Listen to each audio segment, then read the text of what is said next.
Hello YouTube, this is DJ Soul Gauge Trains. I've got some trains out that replicate the 1964 World's Fair in Flushing Meadow, Queens. So we have the Long Island Alco C420 here, and then we have the Mth R36 subway set.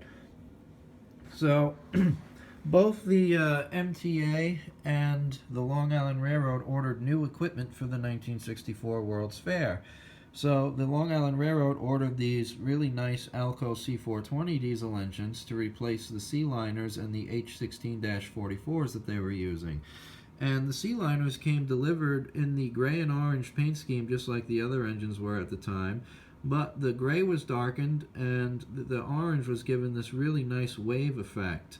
So the paint scheme was modified a little bit, and also a lot of the passenger cars that these engines pulled got a modified paint scheme. They got an orange window band. So it's really nice. I got a video of it up and running already. This is the dummy unit, so I got a video of the powered unit up and running already if you want to check that out. So over here, this is really what I'm going to be talking about. This engine had to go out for repair, this powered subway car here. When I did my series of subway set videos last year, when I pulled this set out, it just wasn't responding to the DCS remote at all. And turns out the 5-volt board in this subway set went bad, so I had it replaced with a 3-volt board, and it's up and running now. Unfortunately, I couldn't put the original sound set in this train.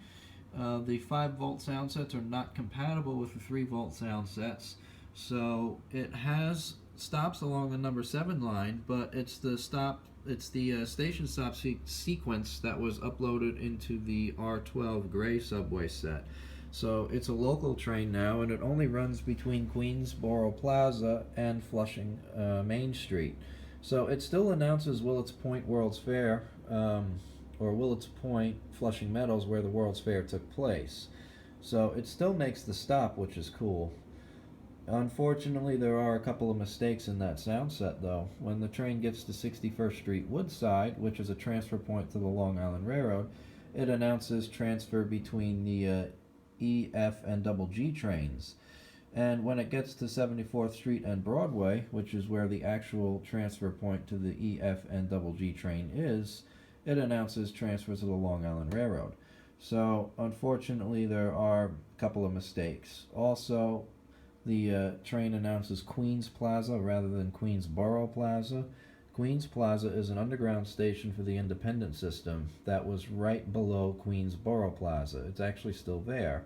So unfortunately, MTH got a little bit of the announcement sequence wrong on this particular line.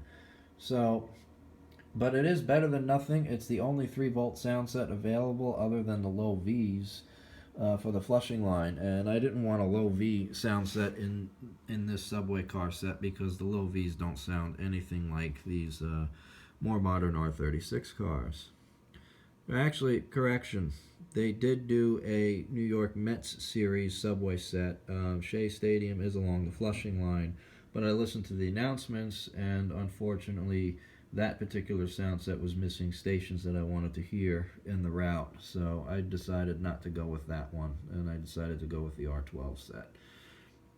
So anyway, just a little bit of history behind the R36 subway cars, and I'll do a little talking of the history, and then I'll do a separate video of it running. This way you can either choose to hear the history or just watch the train go. So the R36 subway cars were delivered just in time for the World's Fair. There were 2 basic R36 types delivered. You had the R36 mainline, and then you had the R36 World's Fair with the picture windows. So these are the World's Fair cars, and the way that you can tell the difference is if you look here on this car, you can see that nice large window. That's called a picture window, whereas the mainline R36 had standard windows. If you look at an R17 or an R21 subway car that's already been made by MTH, the windows look very similar on the mainline R36 to those subway cars. But since the Flushing line is mostly elevated above the ground, these cars were designed with these larger windows so people could see out.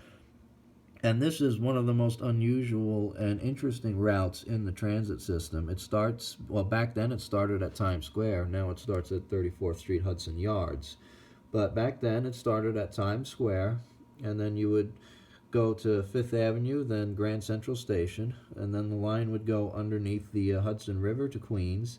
It would stop in Long Island City, Queens. It made 2 stops. The second of those stops being Hunters Point Boulevard, where you could transfer to the Long Island Railroad at the platform across the way.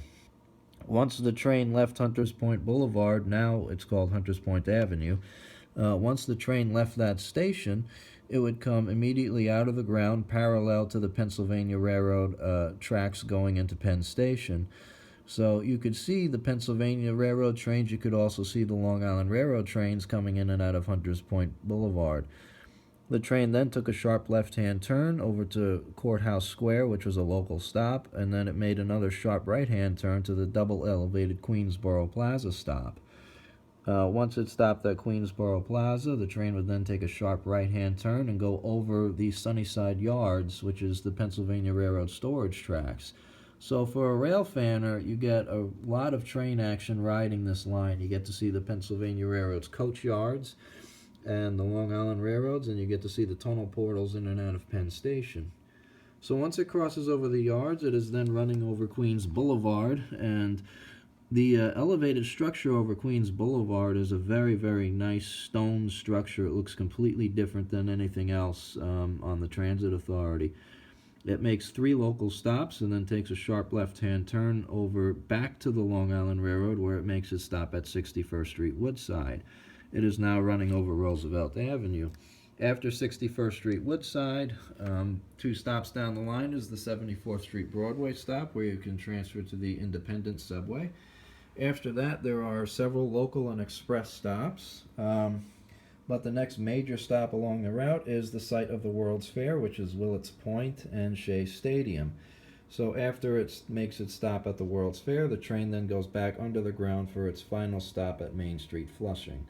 So that's just a lot of the scenic points along the line. If you can't tell, this is probably my favorite subway line, and I'm real happy to own the original color scheme of this model.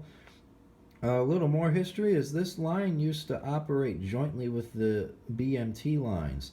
So the station platforms on this line are a little bit longer than the station platforms on any other IRT line. Therefore, it gives the room for an 11-car train rather than a 10-car train. So what the Transit Authority did is they ordered several R33 single cars. And the R33 singles are standalone cars, not married pairs, like the R36s are. So, as you can see, the cream window band continues between these 2 cars. On an R33 single car, the window band ends. As you can see here, it ends there right before the conductor's window there. So, on the opposite end of an R33 car, the window band would end there too, with that nice circular pattern. And then over here, rather than it being a blind end, there would be destination boards and marker lights. So MTH is finally making the R33 singles, and I'm really excited about it.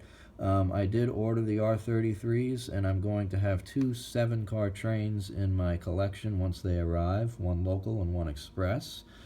And I'm just real excited about it. They're also offering this set in the famous Redbird scheme, which is the paint scheme that these types of subway cars last wore, and the last run was made in November of 2003, and it was a Flushing local train. So I'm real excited about it. This is probably my favorite subway set in my collection, and I'm real happy to own this one, and I'm real happy that we'll be getting the R33 singles to make a prototypical odd-numbered subway train, and finally I'll be getting the Redbirds as well. So there you go. That's the history on it. The next video will be of it running.